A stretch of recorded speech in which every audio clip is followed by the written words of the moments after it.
এই প্রশ্নটা সলভ করার আগে আমি তোমাদেরকে দুইটা বেসিক স্ট্রাকচার একটু লিখে দিই। একটা দেখো, প্রথমটা লিখবা subject, subject singular, subject singular, subject singular plus preposition, plus preposition যদি থাকে, সাবজেক্ট সিঙ্গুলার প্লাস প্রিপোজিশন থাকলে ভার্ব হবে সিঙ্গুলার, ভার্ব হবে সিঙ্গুলার। আবার যদি বলে যে subject plural, subject plural plus preposition, তখন কি হবে ভার্ব, তখন ভার্ব হবে হচ্ছে প্লুরাল, তখন ভার্ব কি হবে, ভার্ব হচ্ছে প্লুরাল। এখন খেয়াল করে এই প্রশ্নটা এবার আমরা দেখি। এই দুইটা স্ট্রাকচার খাতায় লিখে ফেলো। এই দুইটা স্ট্রাকচার দিয়ে আমরা এই প্রশ্নগুলো যাবতীয় কনসেপ্টটা ক্লিয়ার করে সলভ করতে পারবো। দেখো এখানে কি বলছে, বলছে দ্য কালার অফ হার আইস। এখন এখানে কনফিউশন ক্রিয়েট করবে, আচ্ছা দা কালার অনুযায়ী আমরা এখানে ভার্বটা বসাবো নাকি হার আইস অনুযায়ী বসাবো। এদের মাঝখানে একটা জিনিস আছে প্রিপোজিশন, এটা হলো প্রিপোজিশন, তাই না? এখন এই টোটালটা কি প্রিপোজিশনাল ফ্রেজ। এখন এটা হলো প্রিপোজিশন, এই প্রিপোজিশন যদি থাকে তখন প্রিপোজিশনের আগের অংশ, প্রিপোজিশনের আগে দেখো এখানে দুইটা মাঝখানে প্রিপোজিশন আছে না, প্রিপোজিশনের আগের যে অংশটা, প্রিপোজিশনের আগের যে অংশটা, প্রিপোজিশনের আগের অংশটা অনুযায়ী আমরা এখানে ভার্ব বসাবো। এখন দেখো দা কালার কি, দা কালার কিন্তু সিঙ্গুলার, দা কালার সিঙ্গুলার, তাহলে আমরা এখানে সিঙ্গুলার ভার্ব নিব। এখন দেখি সিঙ্গুলার ভার্ব কি আছে, আর কি সিঙ্গুলার ভার্ব না। তারপরে ওয়ার, ওয়ার কি সিঙ্গুলার ভার্ব, ওয়ারও সিঙ্গুলার ভার্ব না। তারপরে আছে হ্যাভ, হ্যাভও কিন্তু সিঙ্গুলার ভার্ব না। তাহলে সিঙ্গুলার ভার্ব কোনটা, ইজ। তাহলে আমাদের অ্যান্সার কোনটা, এটা হলো আমাদের অ্যান্সার। ওকে, সেম টাইপের আরো দুইটা প্রশ্ন আমরা সলভ করব। দেখো প্রথম এখানে দেখি প্রথম প্রশ্নটা কি বলছে, the prices of rice dash rising.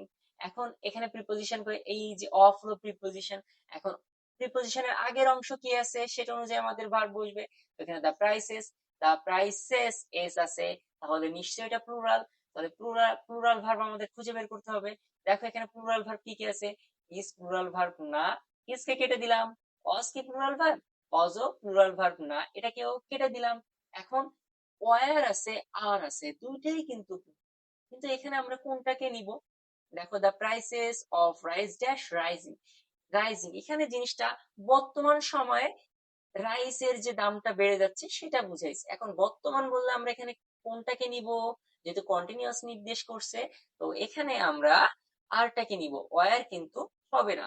তাহলে দ্য প্রাইসেস যেহেতু প্লুরাল, সেহেতু আমরা এখানে প্লুরাল ভার্ব হিসেবে আরটাকে নিয়েছি।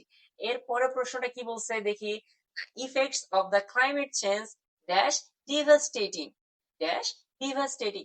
এখন দেখো এটা ডিভাস্টেটিং, এটা কি আছে, ভি অন প্লাস আইএনজি আছে, অর্থাৎ এটা কন্টিনিউয়াস এর স্ট্রাকচার ইন্ডিকেট করতেছে অলরেডি আমাদেরকে।